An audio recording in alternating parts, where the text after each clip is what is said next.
This is the Okayest Hunter podcast. Never pass on shooter bucks, because that's just meat in the freezer.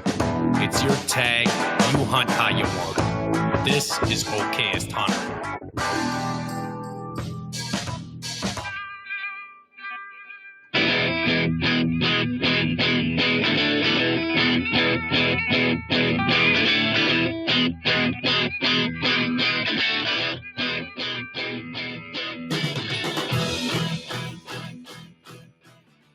Hey, what up, everybody? Welcome back to another episode of the Okayest Hunter podcast, coming at you from Oconomowoc, Wisconsin, out of the Okayest Hunter podcast studio, brought to you by Half Rack. Head over to half-rack.com and check out all their swag. They just dropped their new cooler, the Meat Lug. This thing is freaking huge, so if you can see it on the screen if you're watching, it's very large. Stay tuned for some fun content with that this weekend. I'm going to bring it to Foam Fest with me so people can see it. It's one of the cool things about doing what I would call experiential marketing, like grassroots stuff, going to an event where you're going to be able to try out the Latitude saddle and carbon speed sticks that we got here. You're going to be able to see the Half Rack products. They're cooler. We're giving away a lot of stuff. We're giving away, I did the math, which I guess you can't trust me doing math, but we're giving away like $4,500 worth of product. I shouldn't say giving away. It's like a raffle. It's a raffle. We are giving away one free Bear Archery legit bow. It's an RTH, which stands for Ready to Hunt. And then everything else is raffled off. Everyone gets a raffle ticket with their entry fee, and you're getting breakfast, lunch, dinner, plus one free drink voucher. So we're trying our best to take care of everybody that's coming. We're also going to win, lots of stuff. So lots of Spartan Forge memberships. Go Wild sent some products over, a really, really nice Garmin watch, a really cool recurve bow. What else am I missing here? Half Rack has a ton of stuff they're giving away per usual. All these hunter hangers that you see in our studio, where you hang up like our buck grunt tubes and our headphones and everything else. I got a bunch in my garage too. So nonetheless, lots of stuff there, and you can try stuff out. I feel like I'm just talking in circles.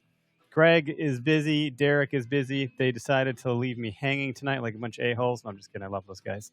But we do have a guest, so don't worry. It won't be me the whole time rambling on by myself, because that would be really, really terrible. I wouldn't wish that upon anybody. Other updates, I'm trying to think. Foam Fest is the big one, guys. Like, that is this weekend on Saturday at Horicon Marsh Bowmen, or Horicon Marsh Archers. Let's see. Get there at 9 o'clock, eat some donuts, drink some coffee, shoot the breeze, go shoot the course. It's beautiful. It's sprayed for mosquitoes. Come back, hang out. There's lots of kid activities, balloon popping, target practice, antler shed hunt for kids with redeemable prizes of candy. What else? Sensory bins, if we can get that part figured out, some coloring books, and just, I think there's some playgrounds there. They might be a little old, but they're there and they're nice, and lots of just room to run around for kids in this open space. They got a clubhouse inside, so plenty to do. Bring your friends, family, whoever you want. I'm trying to think, am I remembering, forgetting anything? I probably am. So head over to okayesthunter.com. You go to the events page. If you click on that, it'll take you to Eventbrite. If you want to register, it's $40, and you'll see more about like the itinerary or the agenda or whatever you want to call it. You'll see kind of what we got going on there. So should be a ton of fun. That being said, we do have a guest. We've wasted enough time. It's 6:22. I'm running late today. That is my fault. So without further shenanigans, let's bring you into the show here. Katelyn Armstrong, how's it going? How you doing tonight? Awesome. How about yourself? Oh, just dandy. One thing after the next, just rolling with the punches over here. Sounds pretty okay to me. Yeah, so that's the name of the game over here. I just poured up a nice Drop Time Spirits bourbon. We ran out of bourbon, so I had to go reach into the case and pull out a new bottle here, and it's delicious. What are you drinking? I saw you pour something before. Yeah, I'm drinking a mule. Oh, nice. That's a pretty good idea. It's a good summer drink. I'm a fan. I bought these cups specifically because they're one of my favorite drinks. So, and it's just not the same if you drink it at anything else. No, you have to have the copper mug. We have copper mugs from like our wedding, and they're like silver now or whatever the hell color like it turns to after the copper wears off, which is Oh, the thing, I guess. So I'm not cool anymore. But anyway, you're out of Ohio. You're an hour ahead. I at some point ran into your content like most people. I think probably on TikTok, maybe, and then Instagram, and correspond a little bit. And you decided to take us up on our invite and jump on the podcast. Thank you. yeah, you're welcome. Of course. I love Uh, hunting out. So, yeah. So you're tell me about your journey into hunting. Is it something you've always done? Is it something you're picking up on your own? Like, what's your preferred? Is it turkey? Is it whitetail? What gets you going out in the woods? I'm sorry, can you say that again? It like froze on my screen and I didn't hear your question at all. Hey, that's fine. Yeah. How did you get into hunting? Have you been doing it like your whole life? Is it newer to you? And what do you love to chase the most? So started hunting when I was a kid. Shot my first deer at 12 in New Hampshire because that's where I grew up. I live in Ohio now. And then my dad always brought me to Ohio when I was a teenager. After I killed a couple deer in New Hampshire, we would go hunt in Ohio and do fun like out of state hunts because hunting here is just way better than the Northeast. And I fell in love with it and taught myself how to bow hunt a couple years ago because I only grew up gun hunting, and picked up bow hunting, saddle hunting, and filming all in the same year. And been What year was that? Huh? What year was that you picked all that up? 3 years ago. COVID. No doubt. That's crazy. Yeah. So I taught myself how to shoot a bow and bought a saddle and started filming all the year of COVID because I lost all my jobs. And I think there was still like, I don't know, there wasn't like hunting season wasn't still in session, but it was like, I love scouting. Like as soon as season ends, I love to scout. So I was driving to go scout and I just pulled my phone up and made a joke. And I was just like, it's the Corona apocalypse. Hi guys, I'm a YouTuber now. And if you scroll all the way to the bottom of my channel, it's still there. It's still on YouTube. And I was totally joking, but here we are 3 years later, still doing it. So, and loving it. And then to last year, well, I suppose it's been 2 years now. Last year was my first time hunting turkeys, and I basically was teaching myself. I didn't really have anybody helping until the end. So that was a struggle. I think I made all the mistakes you could possibly make. And then this year I got to go again and I learned a lot. And yeah, basically that's that. I would love to get more into turkey hunting. But whitetails are my passion. That's pretty cool that you're kind of, so let's go back to like COVID. You just like, was it just, you said you lost your job or did you quit? What happened there that like sparked what sparked, I'm going to go get a bow. I'm going to teach myself how to I want to hear about why bow hunting. I know you were gun hunting first. I want to hear how you just arrived at saddle first. And then the filming part, like that is a lot to add. Any one of those things is enough in and of itself. Yeah, well, I like to do things the hard way, I guess. Always have. So, like if learning how to shoot a bow by yourself wasn't hard enough, then I was like, oh, I'll buy a camera. Oh, let's do it out of a saddle. Let's do it all on public land. I don't even know how to hunt. Let's just do it all. I mean, I've been hunting since I was a kid. Let me rephrase. I've been hunting since I was a kid, but it was very much like my dad only had 1 day off a week. So it was very much like, here's your tree, you know where to shoot a deer. And that was kind of, other than that, it was like, oh, look, there are the deer tracks. Like I knew how to find deer signs, but I didn't understand like why we were setting up in that tree. So I essentially had to teach myself how to hunt as well, even though I had been hunting my whole life, like strategy and stuff I just didn't know. And so, yeah, I lost both my jobs during COVID, and, hunting and being in the woods, that qualifies as social distancing. So I just I made a joke and made a YouTube video about scouting. And I was like, that was really fun. And I edited it and it came out halfway decent for a first video ever made. Made another video about putting out trail cameras because it was still COVID. And that one actually got halfway decent views for me not having any subscribers. And I was like, okay. And then I wanted to get a bow because I'd actually been using a crossbow for the last 2 years Oh, what because kind of crossbow did you have? it was a Yukon Horton SL, and it's like the Okay. older. I don't think I've ever seen a crossbow older than that one. So, So it wasn't like a Raven or something. oh no, this crossbow was not ethical to shoot past 35 yards. Okay. It was older than crap, and it had like the pin on it, and actually the pin broke, and I couldn't buy a new one because they don't make them anymore. So I had to buy like fluorescent glow in the dark paint and like paint the tip of it. I killed a lot of deer with that crossbow. I'm not gonna lie, I did. Crazy the hand-me-down things that we have, like Yeah, that we get as hunters. Yeah, yeah, that's kind of like absolutely. I bought that bow for like I think I paid like $80 for my cousin, and it was my grandfather's bow.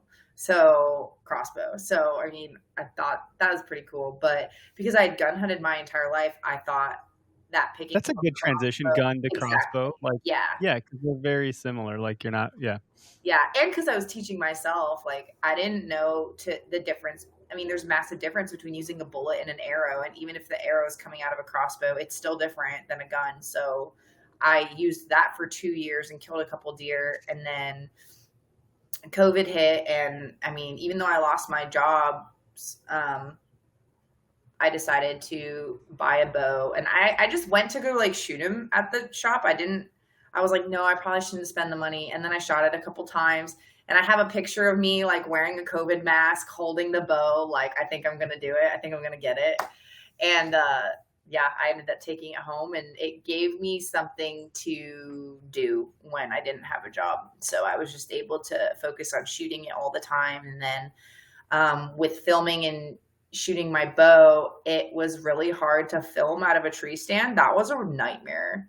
So, well, at least for me, it was because A nightmare for a lot of us. There's a lot of like groups on Facebook, like self-film hunters, and yeah. it's there's a lot of things to consider. Like I Oh, don't know, I hate self-filming. I won't do it. yeah. I absolutely hated it. And then, so I started watching. Like, I started searching on YouTube, like how to self film on public land, bow hunting. Those keywords, and um, all the popular people like the hunting public and stuff started popping up, and I was watching a lot of their videos, and I'm like, saddle, I should probably give that a go.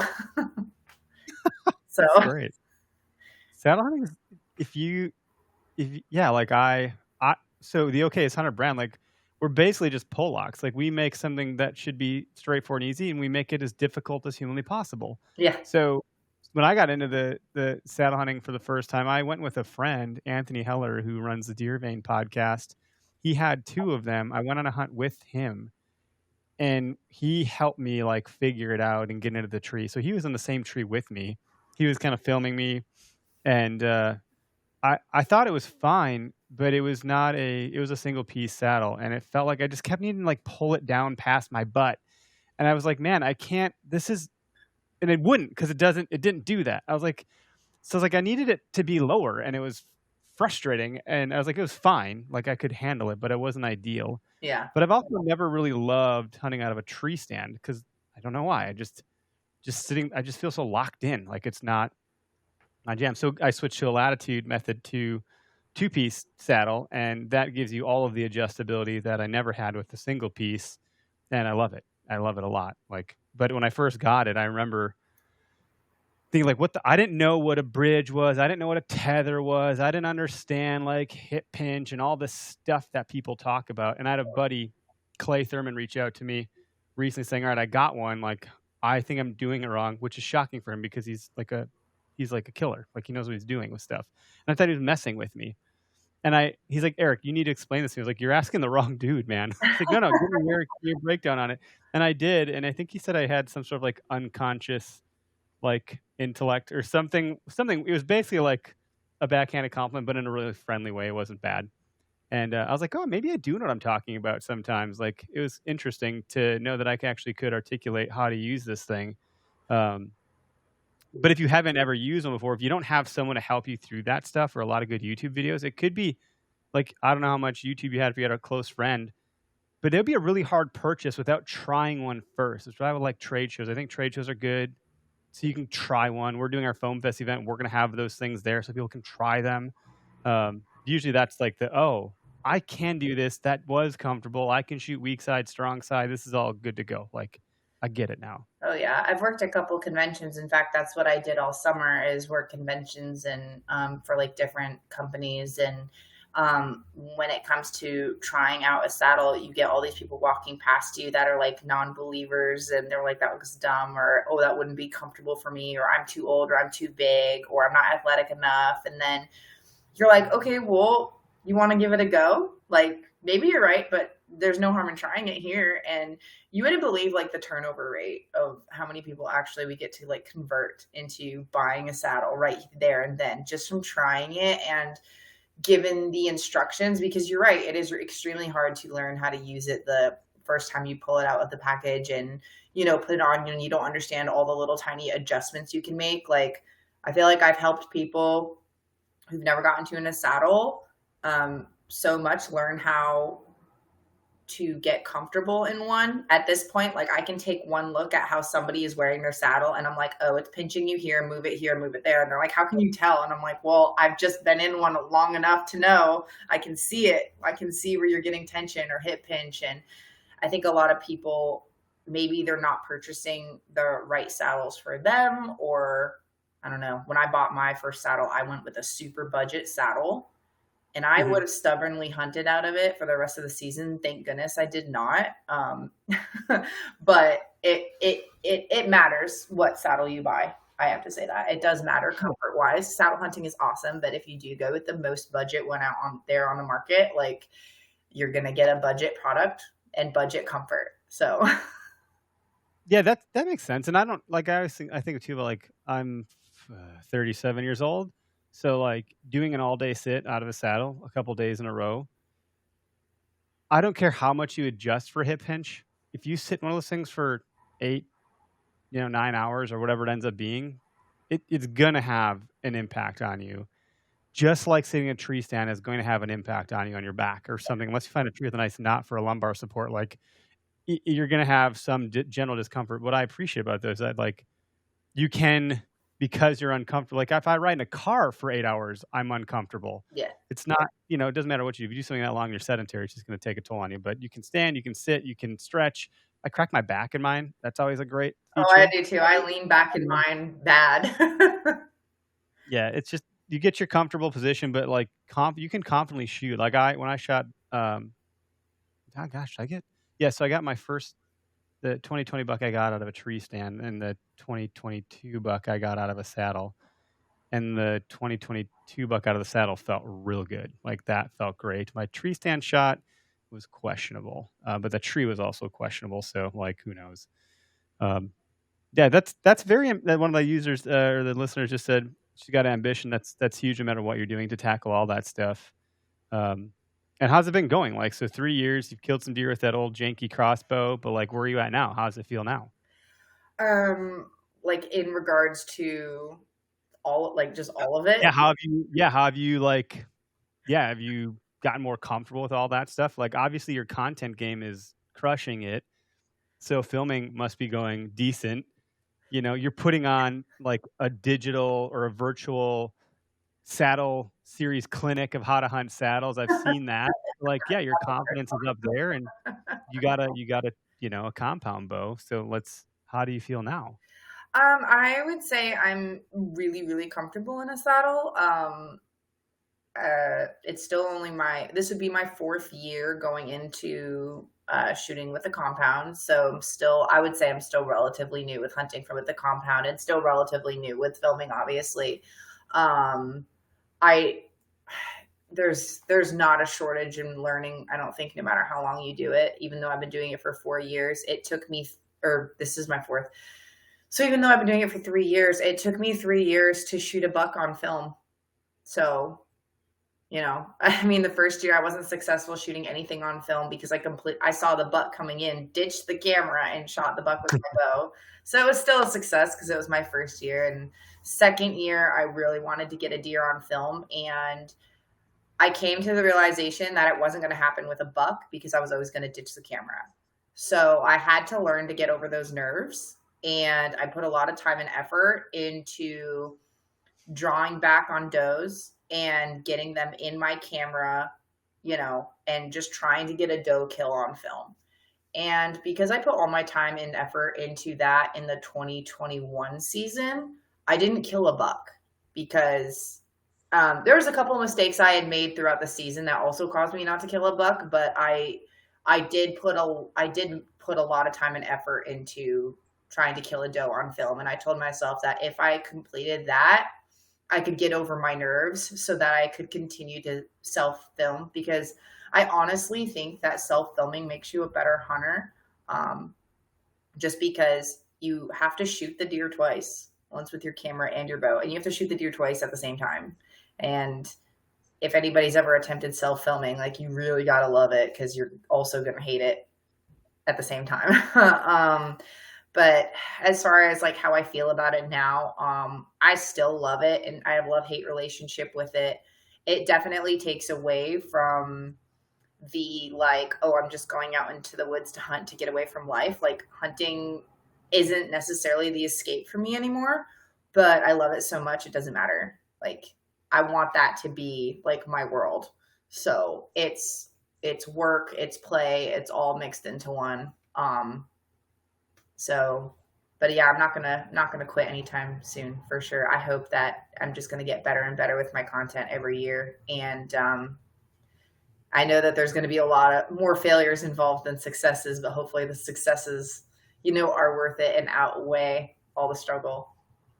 Yeah, I mean, failure is our best teacher, and that's where you have some fun too. And the best lessons learned are from mistakes. Self-filming is a pain in the ass. Oh, Like, yeah, it is. camera, like GoPros are supposed to be easy to work, but like the number of times I thought it was recording, it wasn't, is like most of them. Yeah, the amount of times where you think you press record and don't. Yeah, I'm like, what? I thought I had this huge buck. What the like? I'll go back and watch God. the footage. Like, And it's so frustrating, because you're like, I saw the most awesome deer tonight, had the coolest interaction. You go back and watch it, and you're like, where is it? yeah, it's not super. Yeah, and then like you drop stuff. Like one time, this is so silly. I didn't even consider it. Like, I was like, oh, I'm gonna put my GoPro at the bottom of the tree and get a time lapse or like whatever of me climbing the tree and pulling all the stuff. And then I didn't stop to consider, like, oh, well, now my GoPro's stuck down there. Oh, attach your GoPro to your bow. Yeah, but I just was like, I wanted that view, and I could have like had a string on that to drag it, something. I just didn't. It didn't occur. I'm like, I'm gonna go back down to get it. This is stupid. Yeah. I just didn't care. And then the battery had died, and so then the other thing with those damn things. And I talk about GoPros because I think that's probably, short of your cell phone, the easiest entry point, to just slap a GoPro above your head or whatever, and that's probably like a good way to just ease into it. Yeah. They're affordable, they're versatile, they're not going to break super easy. You can get them wet, but battery life on those things, I don't care what version you buy, they suck. So I learned from some like videographers that I work with, they just plug in like an external battery, Yeah. like one of those charging packs this year. Yeah, and you just throw that in the charging port, and you get like significantly more life out of the GoPro. That's a fun hack. He's got to figure out a good way to mount it or whatever, but. I know Greg on our team and Derek, they both do some self-filming stuff. I think Greg's got like a camera arm that he sets up, and he's got like a really decent, like what I call like a handy cam or something like that. So not fancy DSLR, but it can really zoom in really well. It can capture wide frame, good quality footage. So like, what kind of cameras are you running when you're self-filming now compared to when you started? And when you talk about like upping your content goals, like what are you trying to improve in your arsenal? Currently I'm looking for a different main frame camera to use. Haven't made a decision on that yet, just because they're definitely more expensive, and I don't want to, purchase one and hate it. Like I've done twice in the past already. So I'm trying to figure out which one I should get, and it needs to be easy to use, because if it's not, I am going to ditch it and just film with my cell phone.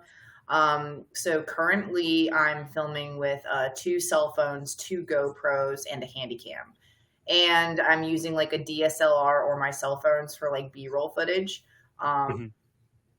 The DSLR is more for like pictures and stuff, but honestly, the new cell phone I just purchased the new Samsung Galaxy S23 Ultra for this year's hunting season. And I mean, I zoomed in on the moon the other night with my phone and I could see all the craters. So, I mean, they take just as good photos and videos as like some DSLRs do nowadays, or at least can keep up competitively for the content I'm trying to push out. So, I'm not really sure what I'm going to use for a mainframe camera yet, but last year, what worked really well for me is I decided to keep my handy cam in my pocket and I would just use that for zooming in and out, like capturing, like bobcat kittens playing in the distance and deer coming in and feeding that were anything more than like 30 yards. I used my handy cam to film. And honestly, like I got the kill shot with my cell phone and that was on complete accident because my handy cam battery died. But yeah, cell phones actually work really good for the kill shot because what are you going to shoot with a bow? Not more than 30, 35 yards. Like your cell phone can get 30, 35 yards incredibly clear. So especially now they have like pro video mode on them and everything. You can change the exposure and my cell phone gets dark light really good. Like the last 10 minutes of daylight that you're allowed to shoot. It's the only thing that picks up where my GoPro footage is completely black. The last 20 minutes of daylight are completely useless for GoPro and Handycam. So I really just rely on my cell phone heavily for that last, few minutes. But yeah, cell phone is good. I got it. I don't know some version of the iPhone, whatever, a new like 14 or something. And it's like, yeah, it's nice to have. Especially for B-roll stuff, you throw in a cinematic mode or whatever you want to call it, pro, blah, blah, blah. And it does most people are consuming this content on their phone anyway. So like the need for a resolution be much bigger than 1080 by 1920 or whatever the phone screen size is. Like it's pretty damn good. And a lot of the stuff that people are putting out on social, the expectation is that's not super polished. Yeah. And then it makes your workflow super easy. Like a lot of stuff you see from Okayest Hunter, I do in CapCut on my phone. Yeah. Like it's not super complicated. That being said, I also use other tools like Adobe Premiere Pro and Descript and so forth. Like, we do run DSLRs and heavier camera equipment, and we have video people now that are like following us along. I tell you though, when those guys pump out content like that they film for us, it does hit different. Like I'm like, sure. Oh man. But I also don't know how to run that camera to its full capacity like these guys do. And I'm also not trying to sit down and edit all that stuff. So like for us to bring those guys on, it was, I don't know if you've watched any of the Okayest Hunter show on YouTube or Carbon TV, but like Jace Martinetto with Martinetto Media, he did all of that. And then this last turkey season, we brought Keegan out with us, and he caught some really great footage of these turkeys coming in. I haven't seen the full cut on that stuff yet because it's still got to get chopped. I'm like, well, who cares, guys? We're not going to post it till spring turkey season. So like, sit on it for all I care. It's fine. We'll see. It'll like no one's going to care about a turkey video now or like obsessing about deer. Yeah. But just the small bits he sent through is just like teasers. I was like, damn, that looks good. Like that's really cool that that's what you capture. But you'd have to invest so much money. Like if you like, I forget what Keegan's handle is, like wildlife photography or something. He was just on Antler Featherco's podcast. I think he was also on our one of the podcasts on our network, Upduck. That'll be dropping soon.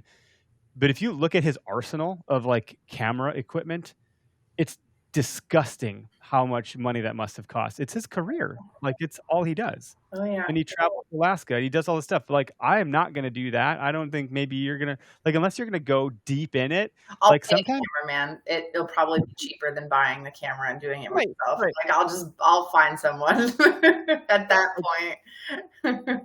Sometimes good enough is good enough. Like there is that threshold. So if I'm going to do it, good enough is good enough. Like I'm not going to be that, and I recognize that. So then if you can bring them in to help you with that stuff here and there, like not everything is going to be that, because that would be unaffordable. But I really like what you're doing because I'm a big, everyone that listens to the show knows that I'm a big fan of Gary Vaynerchuk. And, at some point in the past, he talked about document over or versus creating. Creating content is like going out and getting content and being creative in the moment or strategically planning around what creative is going to be. Documenting is just following along your process. You're just going to turn the camera on and document what you're doing. And I think you've done a good job of documenting and creating, but it seems like you've documented this journey from 2020 to now. And some of the comments in here, Robert just commented, this girl's been killing it on her platforms. Like, I think that documentation style of like vlogger, I can't pull that off. I just don't know how to talk to a camera on my own. Like, it's so awkward. Like, I'm already a pretty nerdy dad guy now. Like, I'm past any stage where I could have ever been considered cool. So like, I'm not even going to try. Like, I don't know what the hell I would talk about. So, Yeah. so like, I mean, yeah, so having someone else it's film it's edited nice. as well. Like, it is edited. So, I mean, watching yourself, I mean, because I do everything myself, I have to listen to myself while I'm editing, say things over and over and over, and cut it and hear myself again and go back through and hear myself again. And it's a really torturesome process. And a lot of people are like, oh my gosh, you're so good at talking to the camera. And it's like, yeah, maybe when no one's watching. Yeah, if you didn't see all the like, Yeah, or if you didn't see all the ums and oh that was stupid, or all the weird faces I make. Like, I edit all that stuff out, you guys. Like, I'm actually not that great in front of the camera. do a blooper reel. You should do a blooper reel. You should do like this is what it actually looks like. I did one of those I started. recently. Yeah. Go ahead. Did you put it already? Maybe I just haven't seen it yet. Oh, I started posting like blooper reels on TikTok just to see if, you know, they were going to get any views or people were going to like them. And a lot of people started commenting like, wow, thanks for like being realistic. This is why I follow you. You're showing that like everything's not perfect. And that was hilarious. Keep posting. So Like the one where you're on construction equipment, you're like, I think they saw me. yeah. Well, that one I was just being retarded. I was just trying to do like a little funny video, and then like it was actually for a completely separate TikTok video. And then because people saw me, I couldn't redo it. And so then I just had to use the content I had. I'm like, well, I guess I'll just make fun of myself as per usual. Like, Yeah, and self-deprecating humor is my favorite type of humor. Yeah. It's really fun. But it's really funny with us. We'll like the camera gets rolling, and the comment I've heard so far is like, oh my God, you literally can't make this stuff up. Like, the camera should just be on all the time. You guys are idiots. You're not pretending to be. You actually are idiots. And like, it's all magic. It's all great because there's no dull moment with you dummies. And I'm like, yeah, that's true. So it's kind of, yeah, it's funny. We got, I don't know, I guess we got nominated for best comedic moment on Carbon TV. There's all these categories: most cinematic, best educational, best conservation, best episode, best trophy, best hunt, all this stuff. And it was like, no, we got best comedic. And I was like, that's Hey, fitting. listen, that's something. Comedy will get you somewhere. It makes you Not likable, trying. that's for sure. I suppose, yeah, relatable. Because usually people see themselves in like the things that we put out, and they're like, oh, that happened to me. Like, we have the sticker, don't forget your release. And that's like, yeah, I did a post recently. I was like, well, if you haven't forgotten your release, like, good for you. Go get a cookie, I guess, because a lot of us have. Like, there's so many people that comment on the ad that we have running. They're like, I've never forgotten mine in 20 years. I'm like, cool. Yeah, good Go for get a you, cookie. man. You want that Like, what do you sticker. give you? Do you want like a freaking award? I want that Like, sticker, don't forget your release, but can you make me one that says don't drop your release? yeah, that's a good one too. I throw it up on the screen here, but like, yeah, don't drop your release. That'd be another good one. Yeah. Don't drop your snack. I'm working on a shirt design right now that I'm really excited to put out, but it's taking me longer than I anticipated because design is not my jam these days as it used to be. So it just takes me longer, but I'm excited for it.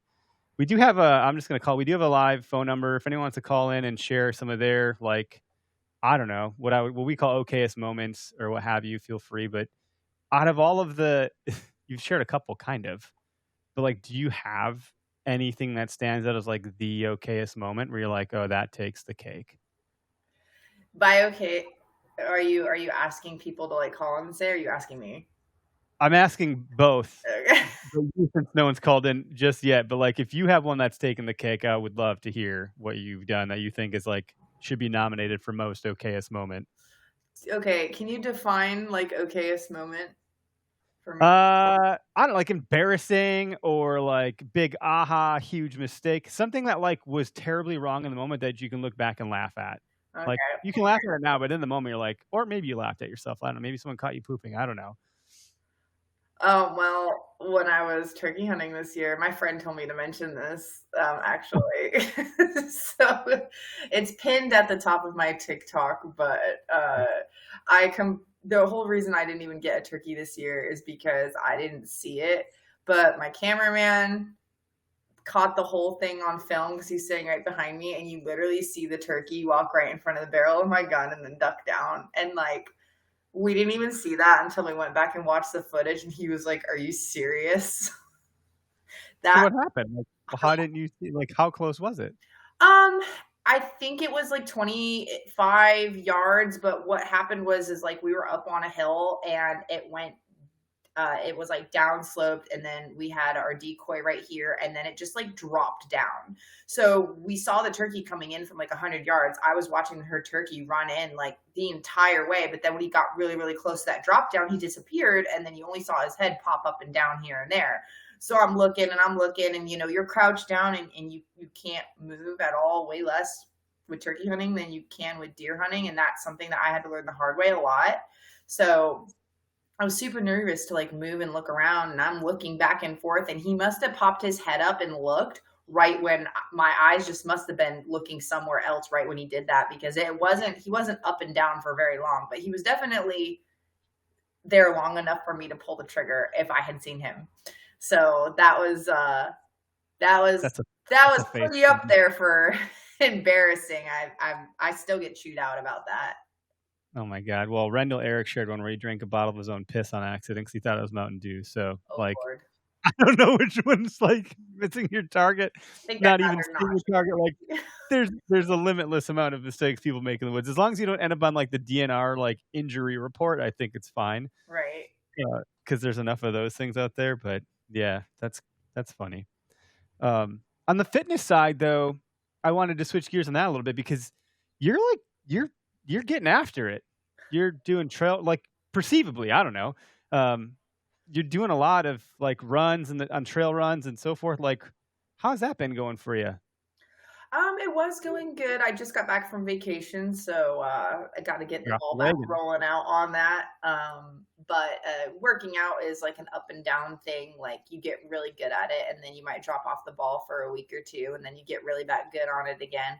But I definitely feel my best when I'm working out, and my motivation is all for hunting.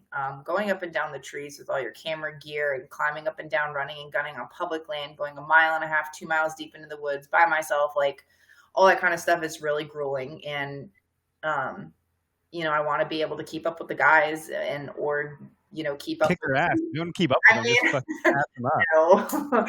I want to be able to do it myself, like I have a pride issue and I want to be able to do it myself, I guess. And then, I also have this dream of going elk hunting with my bow and backpacking, and doing it, again, the hardest way possible. And I know that if I do get the opportunity to go on an elk hunt backpacking with my bow, there's a lot of miles walked in a day, 10, 15, 20 miles. I've watched a lot of YouTube videos on it, and I want to be ready when I get that call. And I know that when people plan elk hunts, they'll start kind of training their body like a year ahead of time, and it's not really going to work if I get a phone call, because now I am working with companies. That is a possibility. I might get a phone call like, hey, you want to go elk hunting with us? And I want to be like, oh shoot, I should have started preparing for this 8 months ago, So, I mean, I'm still nowhere near there yet, but I want to be when the time comes. And I just feel better when I work out, and it definitely comes in handy when you're hunting these giant ravines, and you're up on these giant oak ridges, and you're slipping walking up and down, and it's just nice to be able to go up there and not be completely out of breath when you get to the top. So that's a plus. Yeah. Is it I got 3 kids. They're all turning. All their birthdays are September, so go figure. They are turning 2, 4, and 6, and like there was a point where I was starting to get winded. Just like I would carry a kid upstairs to bed. I'm like, man, like last winter, I was like, man, I'm really out of shape. Like I don't look that out of shape, but I was like cardiovascularly, like I'm not in good shape. So in April, I started running to prep for this run at the end of the month called the Crazy Legs Classic in Madison, where you run into Camp Randall Stadium where the Badgers play, and it's a an 8K, so 5 miles or whatever it is, Mhm. 5 point some odd, miles. And there's a grueling hill. It's not okay. It's a terrible hill. It's not okay. And I was like all prepped for that. But then I just never stopped since that run until like 2 weeks ago. I stopped running. Things got a little crazy, chaotic, busy, whatever, and I just kind of fell off the map. I did a trail run, a nighttime trail run at a state park, and then I did that, and then I hadn't ran since. So I ran. I love running in like extreme conditions. Like if I can run in, well, mostly heat. The hottest day. If there was like a heat warning, I'm probably gonna run. Like I just think that it's awesome because I'll sweat the most. It'll be terrible, and then at some point on like a really nice, pleasant day, I'll just be easy. Do you get like the And so I ran. high? Yeah. What's that? Do you get Do I? high? I have I think I did a 10-mile run for the first time ever. Just ran. I just wanted to do it. I want to see if I could do a 10. I was gonna try and do like a half marathon, Mhm. and I'm not shitting you. Like the 9 to 10 mile mark, the whole thing was doable until I got to past 9 miles, and between that 10, I was like, whoa. I hit like I felt like an actual wall. Like I was like, my legs are killing I'm out of breath. Like I needed to walk. I didn't think I could do it. I was like, this is stupid. I've come this far. I can freaking do it. I did it, but it was bad. And my legs were pretty sore.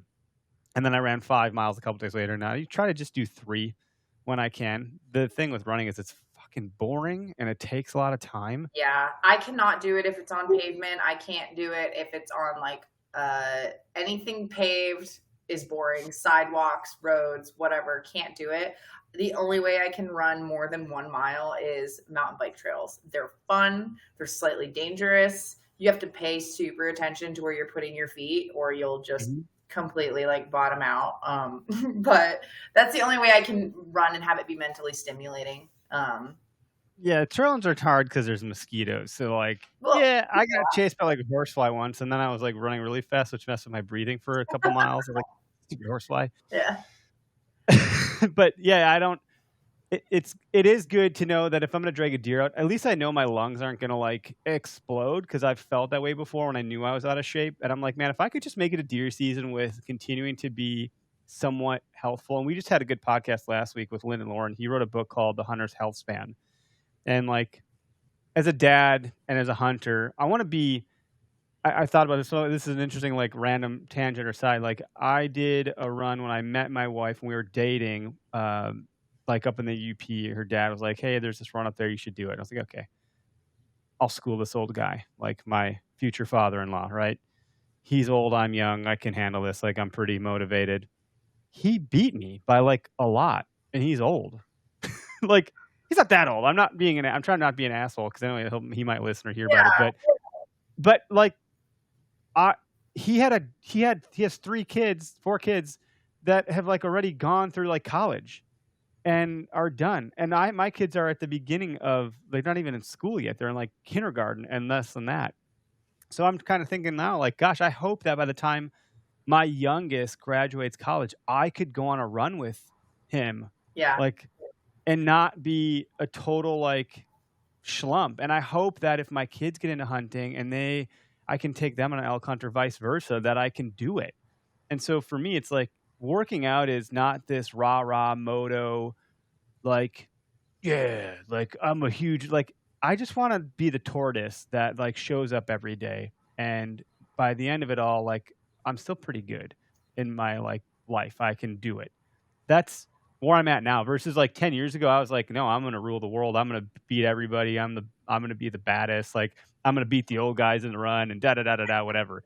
And now I'm just like, no, I just want to be able to do this every day. So that way I have the outcome of being able to drag deer, go on runs with my kids, like go on elk hunts, hike mountains, whatever it is. That to me seems really gratifying over the course of a lifetime. Yeah. Anyway. Oh, absolutely. And I mean, I would say too, to add in, the main reason why I work out is for mental health purposes. Like it's a big one. It's my vice. You know, I don't have really any other addictions. And, you know, I get really overwhelmed sometimes because I have like raging ADHD and I get distracted and then I got to make all this content and, I get overwhelmed. And then when I just go on a run, it's like everything is just quiet. And I honestly get my best ideas when I'm working out because I'm so focused on like the pain of my muscles that my mind's able to like be quiet and just I come up with good ideas. So it helps a lot in that area. Yeah, it does help. Having, whether it's working out, lifting, I don't care if you're doing yoga, like walking is probably the best thing. If you can't do anything, you can always go for a walk, probably, right? Yeah. And so I think, like, if nothing else, you can go for a walk. Walking never made anything worse. Like, if you got a problem, you're trying to think, you're stressed, like, go for a walk. It's not going to make anything worse. No. But anything you do on top of that, like, add stuff as you get going. The days that I run, lift, walk, work out, whatever, are significantly better mentally. I don't care about the physical part. I do a little bit, but, like, the mental part is such a reward that, like, it overcomes any of the other stuff. Like, I'm not doing this I'm not going to get a six pack anymore. I'm 37. I got 3 kids. I know, right? I love beer and bourbon. And like, Tony Cordeo just said, work hard now for the hunting snacks later. Like, I love a good plate of nachos. Right. So, I'll do it to afford the calories. Like, totally. That's a great, for me at least, that's great. And a lot of guys are like super fit. Like, I know we talk about like latitude. I see Corey Goodhour, and Jake Bush dude, Jake Bush is like running 10 miles at 7 minutes per mile. I'm like, dude, I couldn't do it. There's no way. When I was 20, I could run, or 18, whatever I was, I could do 3 miles in 20 minutes, but that was like killing myself to get that number. Yeah. I can't touch those numbers anymore. And maybe if I worked at it really, really hard, I could, but like, I just am not that interested in being that physically fit.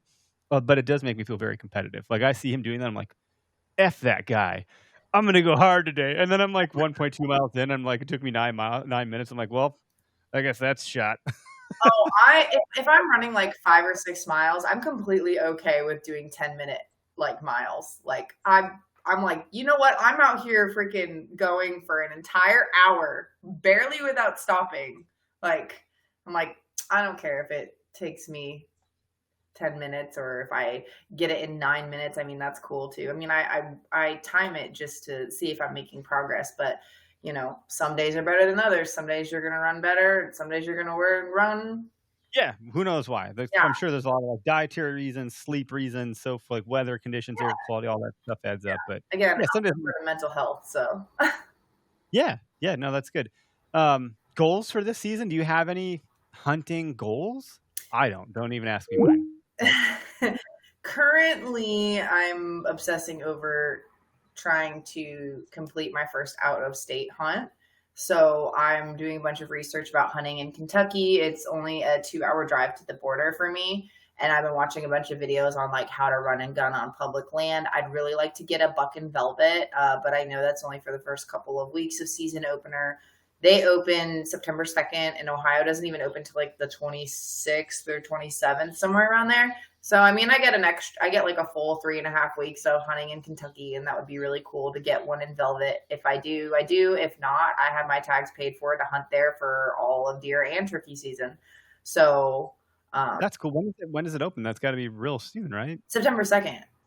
Yeah, that's like, okay, you might have said I just didn't catch it. Not this weekend, next weekend, next Saturday. And are you going out right away?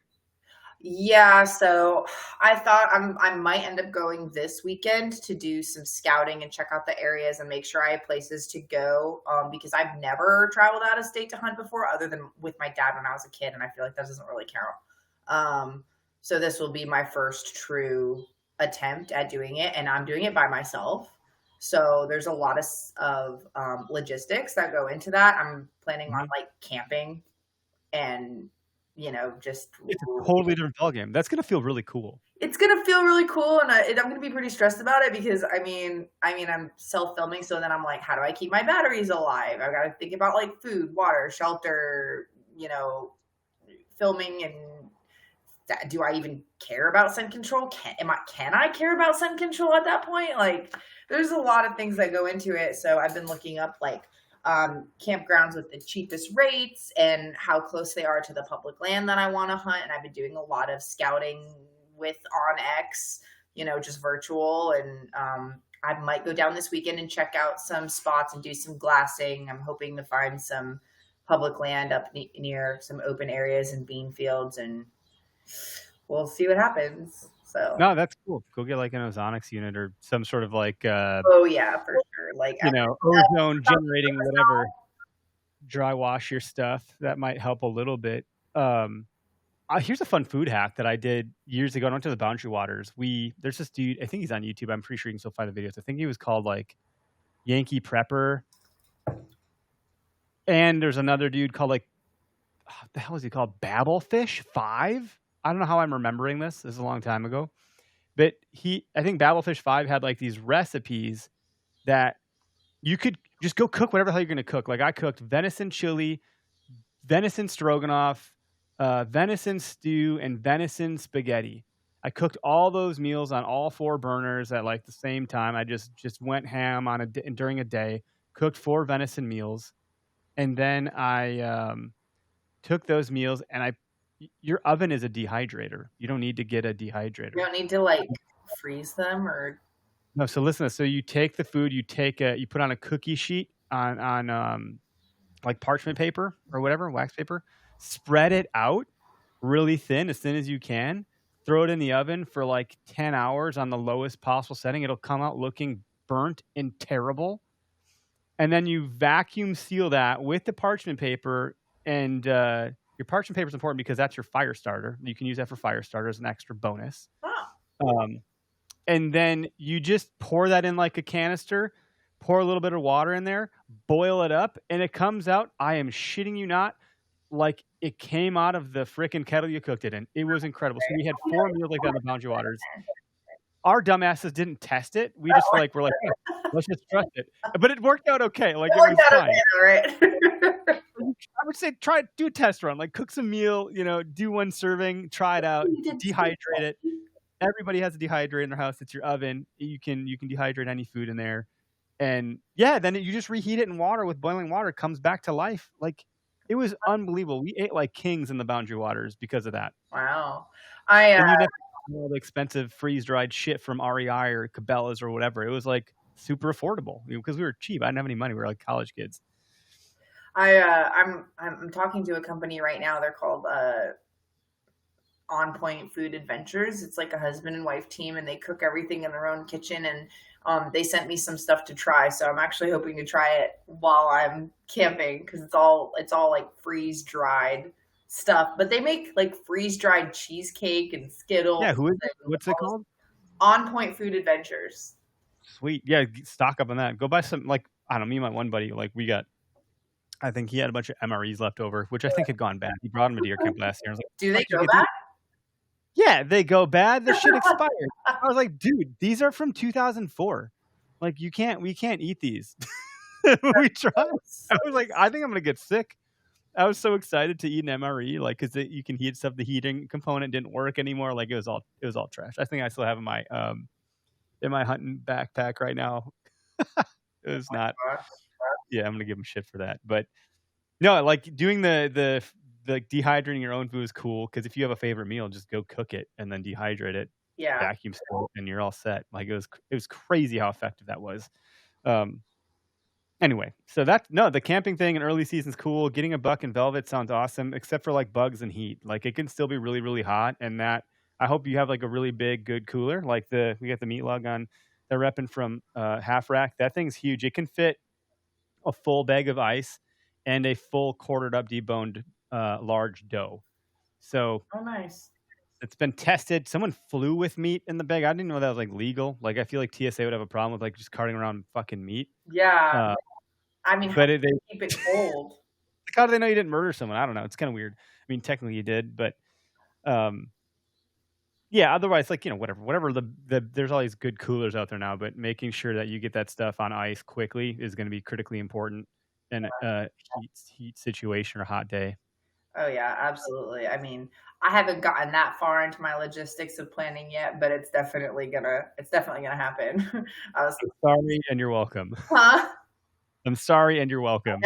I know. I started planning this out, and I'm like, oh shoot! Like, I need a notebook. Like, I just need to start writing everything down So I did, and my list just kept getting bigger and bigger and bigger. And every time I wrote something down, it created like 3 more problems. And I'm like, oh, like I wish I could go down there with somebody. I just, either anybody who'd want to go with me or could go with me lives too far away or has a job that they can't just dip out and leave. Like I literally just quit 2 jobs last week so that I could do this more this season. So like, I'm really excited about that. So what's the job situation? So like you had 2 jobs and now do you have no jobs? Like, are you? Oh no, I had like 4, so I quit 2, so now I have 2 left. What were you doing with what are the 4 jobs? What is your like? So I'm a nail tech.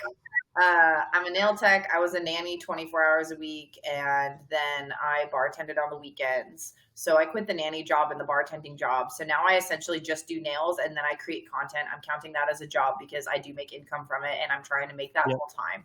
So I was full time nail tech, but cut that down. And then I'm one of those people that just likes to work a lot, and I want more money so I can spend more on hunting stuff. So yeah, that's good. Are you like the TikTok creator marketplace? Is that working out for you? Are you doing more with like the TikTok product marketplace? Do you then? I've never even tried it. Well, shit, you should do it. You should probably. What would I sell? So TikTok creator marketplace. And this is gonna get nerdy, and everyone that listens to like, oh god, Eric, here goes Eric down the marketing path again. But like, if you join the TikTok creator marketplace with your following, any brand searching the TikTok creator marketplace for creators is going to see you under like a hunt category. And so they may be like, hey, we have this, saddle, we have this, like pick a sight or a rangefinder or whatever. Oh, I think that's what you're talking about. Yeah. Yeah, so I think that's how we engage initially too. I think I reach out to you as like, hey, you guys found me on Marketplace one time. But doing it through the marketplace is like, I've noticed it's challenging. So I just like to test stuff out. So it's like, oh, let's see how this works. And so some people, we did soup to nut marketplace, like payment, video, all of it happened through that portal. Other people I just found in contact. We did it's like some side pot bet deal. Like, I'll give you PayPal money or I'll buy you a case of beer, whatever it was. Because some people are like, dude, I don't want your money. I just love your shit. Like, we're happy to rep it. I was like, oh, well, in that case, what do you want? Like, what kind of beer? Like, at least let me buy you a beer, right. Some people we pay through the marketplace. What the challenge is like TikTok says it'll audit the video to comply with their standards. Yeah. And you think that would be in a sandbox environment, meaning like you could detonate or submit that video and like not have any repercussions, because it's like vetting the video for you. However, if you submit it and it doesn't meet their criteria, you actually get a strike against you. What? So then it freaked me out because like, whoa. We're in this like safe place, and you're telling me that if a creator submits a video and it doesn't meet your criteria, you're going to dock them and potentially ban their channel. So then I was like, we got to pump the brakes here, because my goal in this is not to try to get you banned off the freaking app, because you do really well here. So that was really a unique learning. Like, you need to really understand the TikTok guidelines and terms and conditions so you don't mess up the thing that could potentially be making a living for you if you have 100,000 plus followers. Oh, 100%. I mean, but there's brands that need content. Like, brands need content more than you could possibly imagine. The biggest brands have the smallest marketing teams. They need the most content, and like, it's hard to come by. Yeah, it is. And people don't want to watch commercials anymore. No, and this is the TikTok stuff is like very authentic. Like, it's like it's real. It's real stuff. It's a real person that's like going to give an honest review. There's a number of people that give pretty good reviews about like authentic. Like, we did a review on the Latitude sticks. We're pretty damn authentic about it. Like, we weren't trying to like say I think we work with them, but I was also like, well, yeah, that's true. However, our reputation is currency. Like, our credibility as a the brand also is at stake. So if we just like said these are the best things in the world, and we're like, we hate these things, like, that wouldn't work. No. So we did a pretty strenuous test on them. We hung them in a scenario that was not favorable intentionally to see how well they would hold up. And if you watch the video on YouTube, like, this thing is like hanging off the tree by like a couple inches. It's not even on the freaking tree, and it didn't let go of its bite. And I was like, well, shit, that's pretty impressive. Wow.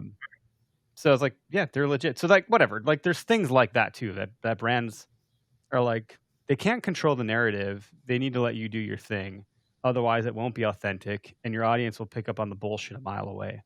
Yeah. I don't see the TikTok stuff. I don't know what people are saying. Especially if you sound like a little too scripted, or, you know, if you're just like, this is amazing and I love it, and you're using those same phrases over and over, but then you don't get into the nerdy, gritty details as to why, or you don't show evidence to back up your claim, then it can crumble, and then your, you know, reputation or your opinion will quickly be worthless. Yep. Yeah. Look, so lacrosse boots, we're working with them on a new boot called the Ursa boot. But it's new. Like, no one has really experienced this boot yet. So I was like, well, how are we going to do this? Like, I can't put my stamp of approval on a new product if I've not used it. So I was like, well, okay, we'll do it very authentically. We will talk about it as we use it. And we'll just be very candid about it. Candidly, you're going to need some time to break those puppies in. Just like any boot. Like, they will be like very rigid and stiff on your feet. You need to break. I would recommend like doing some rucks with those boots before you wear them into the Whitetail Woods, so you get rid of like all the blister problems that you might have. But they're waterproof, they're tough, they're rugged, they're actually pretty damn comfortable. But we're like teasing that out as we go, versus saying these boots are amazing, they'll last forever. Like, how the hell do we know? We've never used them for a season, you know. On the other hand, gum leaf boots, we worked with them like 4 years ago. I still have the pair. They're amazing. They're like natural rubber, which isn't a thing in the market anymore, apparently, because everyone uses like PVC, so they break down really quick. They dry rot. And our gum leaf boots do not dry rot. They're still good to go. They've been punctured, and they're so dense that they like fill the puncture, so they don't actually leak. And they're super comfortable. But they're not paying me to say that. That's just the truth. And like, I love the truth. That's where like I think it's important to be transparent about things like that. Mm-hmm. Oh, absolutely. You don't want, I mean, what's the point of having an audience if you're, you know, not going to be truthful about your opinion? I think the TV world was that way, and I think that's why it's gone on the days of the dinosaur. Like, people know. Yeah. People know, oh, and this is how I killed this buck with this scent product right here. If you're not using blah, blah scent product. You can't kill a big deer. Okay. Well, I also don't watch TV because I cut the cable like 10 years ago. You know, yeah. It's a different world these days. So yeah, whatever. It's I think the industry is, and the community has picked up on what the industry has done. Yeah. I don't know where we're at in this conversation. I apologize if I've totally derailed us. You're good. I'm apologizing to our guests. Thanks. No, thanks for hanging out. Like, this is good stuff. I know you're in Ohio, so it's a little later year end. I don't know, where do people find you on social, like, that want to follow along with your journey as you continue to level up and like go forth with more video, more hunting, more learnings, and all that jazz? I try to keep it simple, so just my name, Katelyn Armstrong, and it's the same across all platforms. Nice. It's a unique enough name that it worked out for you well. Yeah. Yeah, it does. Especially if you throw like the word hunting in there, you'll find me real quick. Well, I think, you know, one of the cool things I liked about you, and I saw your stuff, and we love, like, we have another podcast that just hit our network, the Onset podcast with Elizabeth Brownell. She was on here recently. Yeah, I'm actually going to be doing a podcast with her probably next week. Oh, well, that's fantastic. Good. So you're doubling up here on the Okayest network. But yes. So hunting is small. Bow hunting is really small. Female hunters is tiny. Oh, minuscule. Like, when you zoom in on the community or the industry or whatever you want to call it, and there's a number of like female huntresses that give female hunting a really bad rap. Yeah. They're holding bows upside down, they're bikinis, they're doing dumb shit, they're like promoting products, all for sake of getting in front of the feet of the male, like, you know, whatever, hunter. And I think the good people in the hunting industry really know what's going on and appreciate things. So you were one of the female hunters that has a really good demeanor, good head on her shoulders, that's putting out a great message and good quality content. So like, you're not for love or likes, whatever the hell that shit is. You know, I don't know if you know what that is or not. I've seen it before, but it seems like it's very huntress, very yeah, like for love or likes. Let's think about that for a second. Like, that's very different than how do you hunt out of a saddle, right? There's no meat on the bone there. And I'm being very candid. It's definitely a stereotype, that's for sure. And I do try to break that mold because I kind of tell people that like, we'll think about it this way: that I want to be in the hunting industry. I want to work in the hunting industry. I want brands to take me seriously. And what do brands want? They want to sell things. And who are they selling things to? Hunters. And why do hunters buy things from brands? Because it is going to help them either be better, perform better, what have you. But it's going to improve their hunting in some way, shape, or form. And people take it very seriously. Now, you can have a hot girl selling beer and have it sell millions because nobody cares. Nobody cares. Like, it's just beer. You're going to buy it from a hot chick or a girl wearing a bikini. But when it comes to buying a saddle and changing your mind about hunting a tree stand, which guys have been hunting out of tree stands forever, changing somebody's mind on that and trying to bring something new into the platform, if you're not educational or haven't experienced it yourself, like, nobody would think twice to talk to me about purchasing a saddle. And I'm just using that as an example because that's just what I do on TikTok. But nobody would think twice to talk to me about purchasing a saddle if I was doing things, like shooting my bow in a bikini every time, or, like you mentioned, the typical female hunter stereotype. And I really want my content to be educational based because that's how I learned how to hunt. I learned how to hunt from the internet. So I want to give back and show other people and kind of fill in the gaps where I feel like if I Google a question and things aren't popping up, once I figure it out, then I want to make a video to fill in that gap. So I really like education. I don't like gatekeeping. I like sharing things with people. And so, yeah, like, I guess because I'm so education focused, you have to be that way if you want to work with companies and brands in the hunting industry, Yeah, that's a great point. Your demeanor, your perspective is really, and you're centered around the right thing. Hunters know their stuff and they can sense that stuff. And the people that actually give a shit and want to actually make a purchase or learn something new, like, they'll pay attention to what you have to say, as long as there's real, what's the word I'm looking for? There's real meat behind what you're saying and not just oh, look at me, I'm going to tout this thing. We know what the brands, that's a shortcut and it doesn't work. Yeah. So oh, great, you got 1 million views. Well, yeah, they're perverted views. And that's not going to lead to anything significant or meaningful. So, well, you're not going to sell anything that way either. If you look at the comments under those millions of views videos, it's all heart emojis or comments about how the female looks. Whereas you look underneath my videos that have 1 million views, you see, you get those sprinkled in, regardless of what I'm wearing, you get those sprinkled in. But the majority of my comments and stuff are questions, or how do you do this, or where can I buy that, or they want more educational content, which I think is cool. No, but so I have my oldest is my daughter. She's gonna be 6, Logan, and when she watches movies, she really loves the female characters. The Emoji Movie, there's a princess that goes rogue, right? And she's not Wreck-It Ralph breaks the internet. There's the princess who's not like all the other princesses. My daughter loves these. She loves to see herself in these characters that break the mold. Sure, she loved the princesses, but she really loves these defiant characters.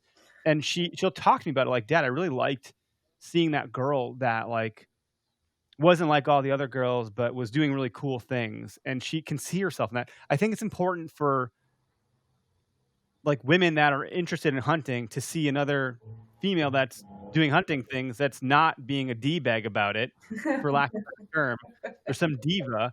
And it's oh, well, this girl's pretty legit. She's actually hunting for real and doing cool stuff.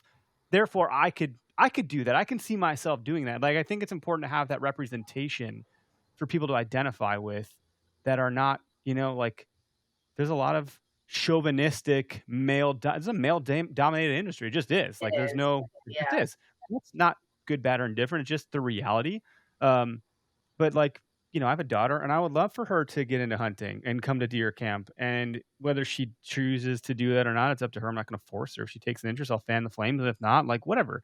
But if she does, I want her to feel like she can be there, Mhm. you know, because she's a beast. Like my daughter will give anyone a run for her money. She's the most independent human I've ever met in my life. Super stubborn, like, and she's very quick witted. So like, I'm sure she'd give all my buddies a run for their money and anything they're gonna throw at her. Like, I'm sure she'll make it. yeah, yeah.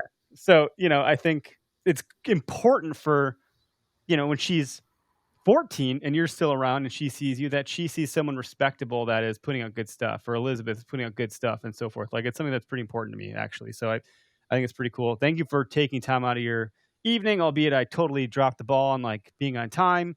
I won't blame my kids, but I'll just say like they ever it's their fault. That's what I was saying. Calder said, "My only child is 3." Is it? I'll just put it on the screen here. Calder said, "My only child is a 3-year-old girl, and I really want female role models in the hunting industry for her to look up to and who aren't using their body for attention." Precisely. Like, thank you. That's a good summation. Like, that's it. Yeah, somebody on our live too, I just happened to notice a comment and they said, way more respect for the way you carry yourself. Somebody I could actually let my daughter watch. And, I just started getting a lot more parents reaching out to me with comments like that in my DMs and in person. I mentioned earlier that I've been doing some conventions, and at these conventions, I'm getting to meet some of my, for lack of a better word, fans, and people who love my content. And I've had a bunch of like kids come up to me and, give me a hug and ask to take my picture. And then their parents in, the background are telling me like, thank you for making content that is appropriate for my kids to watch and somebody that they can look up to in the hunting industry, because there's really few females, like that. And I guess I'm just starting to see like the full circle and, what it's all about. And I'm really appreciative of those moments. They're literally the best. Yeah, it's pretty cool because like, I listen to girls that hunt on other podcasts. A lot of times the questions are like, so what's it like being a female in the hunting industry? Why is that the question? What, like, you know what I mean? Yeah. Like, I've used this example before. I forget her name that was on our show, but she's a writer. She's a hell of a cook. And she's like, you know what grinds my gears is that question. And she's like, you want to know the funniest thing that happened to me as a girl being in hunting is like, I have to frickin' pee. And all the guys can jump in the car and whip it out and go in the ditch. And here I am, I got to squat. And I got to take everything off to do that. Mm-hmm. And she's like, that's probably the biggest, like, that's the only big difference. Beyond that, it's all the same. Just if you're talking just hunting, absolutely. Just hunting, it's all the same. If you're talking industry, that's different. Oh, for sure. Industry is different. If you're just talking hunting, we're the same. We're equal, other than strength and going to the bathroom. We're equal. But you working out as much as you're working out, like strength is debatable. Like a lot of guys got big old deer guts and like they'd be hooping. I think I would trust you to carry out my deer faster than half my buddies. You just have to see. There's a good competition right there. No, it's all in good fun though too. Like I think the representation that's starting to come into the fold from the people that like certain people pay attention. And we look at social, we see what's going on, and we know what's legit and what is, the fake bullshit. Yeah. And you're not that. So that's all. That's one of the reasons why you're on the show. If you weren't, you wouldn't be on the show, because there's no chance in hell I'm talking to one of those people. It'd be a 2-minute conversation. I'd be like, well, that was a good live show. It's done. Yeah. And I'm surprised you mentioned like the girl you're talking to said she gets really frustrated with that comment about, what's it like to be a female hunter. For the most part, I feel like most people that talk to me ask me real legitimate questions, and they're not, for the most part, they're not female based specifically. I don't mind getting female based questions as long as it's not questions that's like, what are you going to do with your hair during hunting season? Because I've gotten some of those questions before, and it's just like really degrading. So I'd ask, what would you do with your hair for hunting season from a scent control perspective? Like, because I'm bald. I have no problem. Right.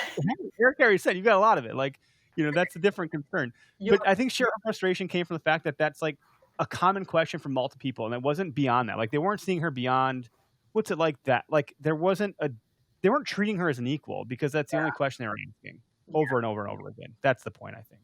Yeah. Oh, absolutely. And I mean, I do get comments like that as far as like not being treated like an equal, or, and it just depends on like what stereotype or category you're talking to. Like, I think there's definitely a certain types of people that you talk to in the industry that are going to see, you know, me as a certain way, whether or not they, just because they're not going to take the time to talk to me and, you know, figure out what I'm about. They're just going to, they basically just look at me as like just another pretty face, you know, or, you know, I don't know. It's just, it's frustrating. But to answer your question about the hair thing, yeah. without me getting off track, to answer your question about the hair thing, Shave it. You're gonna shave it before you go to Kansas. yeah, you're never gonna be completely scent free, like ever. That's true. I try my best just to not leave scent in the woods by using like rubber boots and tucking my pants into my boots and stuff like that. I wash my hair with shampoo, and they make scent-free conditioner, scent-free shampoo. So I just do that. And you're not using like your fancy, I don't even know the shampoo and conditioner my wife has in the shower, but it's not like, I literally have no hair. So like, it's of zero concern for me. But I know you're not using that, you know, the week leading up to your hunt. No, you're not. And they make a lot of better stuff now than they did when I was a kid. I mean, when I was a teenager hunting with my dad, it was absolute misery using his shampoo. It was just like this green stuff from Walmart. It was like the green stuff. Huh? Yeah, the green stuff is like a staple. It's like a core memory. It's horrendous. It dries your skin out. It makes you like, I remember trying to like rip a brush through my hair, and it was just like a matted mess because I always use conditioner, and that thing made your hair feel like it. But he was probably really excited that you were using them. He was probably like, "Oh yeah, she uses the scent. She's legit." Yeah. Well, they make conditioner now, so apparently there was enough of a. Here's a company idea for you: go create hair care products that are on caliber as the best shit in the hair care industry that are completely scent free, so women can wash their hair and it doesn't get damaged. Yeah, and I think there's this one company, Southern Racks. They do a really good job with their line of like scentless, huntless products. And I was using them for a long time because not only do they do shampoo, conditioner, but they also do lotion and dry shampoo, and it's all for hunting. That's cool. And yeah, and let me tell you, like sometimes when you're hunting and it's like 15 degrees outside, I'm really thankful for that lotion. Yeah, well, like I have to brush my daughter's hair sometimes, and I like if we've not like shampooed and conditioned her hair, like it doesn't go well. Okay, she's 5. No, it doesn't. She's 5. It's completely and she's painful. She's crying. She's mad. It's like drama, and I'm like, damn it. It's drama. She's in pain, but it's drama. Yeah, she's like, Dad, you're hurting my hair. I'm like, God, just it's gonna hurt a little bit. I don't know what to tell you. Like, we gotta brush your hair. Okay, we gotta get the knots out. But like, if she uses really good conditioner, it's smooth, it's silky, it's beautiful. There's no pain. There's no drama. It's a great experience for everybody. And so, like, I could just envision the world if she goes hunting, I give her some shit hair product, then we're back to square one again. Like, oh yeah, yeah. And like, there were days where I remember as a teenager, I would just tell my dad, like, I'm not washing my hair. I washed it yesterday. I'm not getting up an hour earlier than you are to go hunt just because I'm a girl. I have to wash my hair. Just deal with it. Like, spray my hair. Like, I'm not doing it. yeah, just But I spray mean, the. I'd washed it in the scentless stuff the day before, and I just wasn't going to wash it in the scentless stuff again, you know? But like, there's like dirt scent, there's pine scent, there's corn scent, there's all these like hunter scents that exist from like like you can use drier, you know, sheets that smell like dirt. Like if I'm not kidding, like if you developed or you found a way to develop a hair care product that was like, no, this is dirt scent conditioner, but at a high grade. Yeah. I mean, they can make it smell like freaking roses. You tell me you can't make it smell like dirt? I bet you could. Yep. There you go. You want to find love in the deer woods, or maybe not, or in the bar. Like, how about bacon? You know, let's get all those girls that are like they go nuts during fall season. You know, like the typical like, oh, white girl, you know, Starbucks pumpkin drink. Yes, basic bitches. Like, yes. Make like a shampoo that's like autumn floor scent. There it is. And that's gotta be like, how is that not a thing? That's gotta be, someone's working on it somewhere. I promise. It is a very small, minuscule selling point. Do you know how many of us there are? But there's Not very. guys that have long hair. Like some dudes still want to rock out like they're heavy metal jamming days where they're head banging. Like what are they gonna do? It's not just women. Some dudes, like I'm not one of those dudes because I'm bald as shit. But like, it's a thing. My buddy Mike, There's who that one comes gun guy hunting, he's got who's luscious locks. Like he's got long hair. He's very proud of it right now. who? My buddy that comes gun hunting with us, he's like got very long hair and he's very proud of it. He's like, dude, people have told me I look like Aaron Rodgers. I'm not cutting it off. I'm like, well, Aaron Rodgers went to the Jets. I think it's time, pal.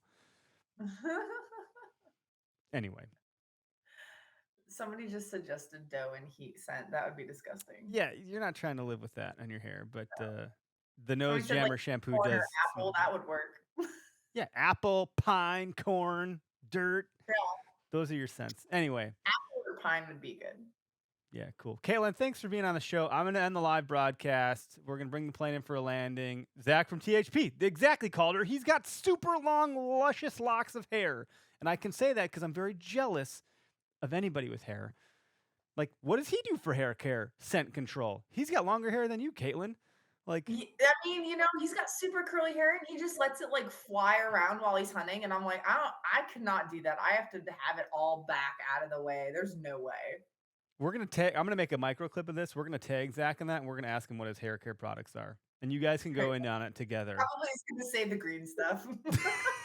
The green stuff, the core memory right there from our childhood. Like when you smell the green stuff in the shower, you know it's hunting season. Straight 100%. up. Oh my God. Well, cool. I'm going to end the live broadcast and hang out for just a second. I'm going to end the TikTok also. And everyone that tuned in, thanks a bunch. This will be live in podcast land tonight and YouTube tomorrow and all that fun stuff. So thank you.